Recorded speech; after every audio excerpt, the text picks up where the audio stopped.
Yountville, California is in the wine country. It's north of San Francisco. And there on Friday, a gunman went into a military veterans home where he had previously been a patient and threatened staff members. He took them hostage, 3 of them. And then 8 hours later, police stormed in and found the hostages and the gunman all dead. And a lot of people are wondering about the mental health of that troubled veteran. Joining us now to talk about this is Shannon Walker, a post-traumatic stress disorder expert with Northwest Battle Buddies. Good morning, Shannon. Good morning. How are you? I'm fine, thank you. First of all, briefly, can you tell us what Northwest Battle Buddies is? Absolutely. We are a nonprofit that provides highly trained service dogs to combat veterans who have PTSD. We provide these dogs completely free of charge to our American heroes, and we're 6 years old, and it's been incredibly life-changing for the veterans that we've provided dogs for.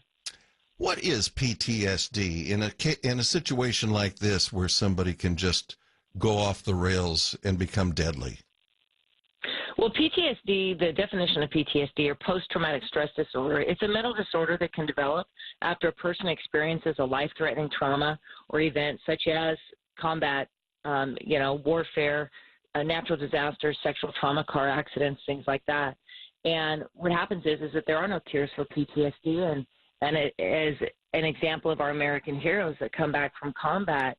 The symptoms of PTSD can be very, very debilitating. And I think one thing that's really, really important that I want to make sure that I say is that, what happened in California with this veteran, as tragic and unbelievable as it is an anomaly in this situation to where we can't look at this gentleman as a representative of our American heroes that have come back, that are living life with PTSD and still paying a price for our freedom. There's a reason why they call them invisible wounds of war. When somebody comes back from combat or experiences a trauma and you see it on their body because their body has been altered, it's obvious that that person may need understanding, they may need assistance, and we work hard to understand what they need so we can help them through. But invisible wounds of war like PTSD, often we don't get it. And as a society, we cannot fear it. We have to understand it, but this just shows how much we need to help our veterans. We need to help people. We need to understand it. And, as unfortunate and tragic as it was, understanding that he was a veteran with PTSD, he is not an example of our veterans with PTSD. That's a great point, and I appreciate your making it. So how is PTSD diagnosed, and how can lay people perhaps recognize problems that are going to require professional assistance? Well, I think that the lay people that are going to, notice it or know to help them, it's really not in the people of society when you meet a stranger, because one of the symptoms of PTSD is isolation, and so often, you're not out meeting people necessarily with PTSD. It is in the industry, but mostly family members. Family members and close friends will see that as an example where PTSD is concerned with combat veterans, they see that their heroes came home and they're different. They're different than they were when they left. And family members can get their family members help. In our organization, many times it's the family members that will reach out for their veteran. For us to help provide them with a service dog. And of course the veteran gets completely involved, but sometimes it's the family member that opens that door for them.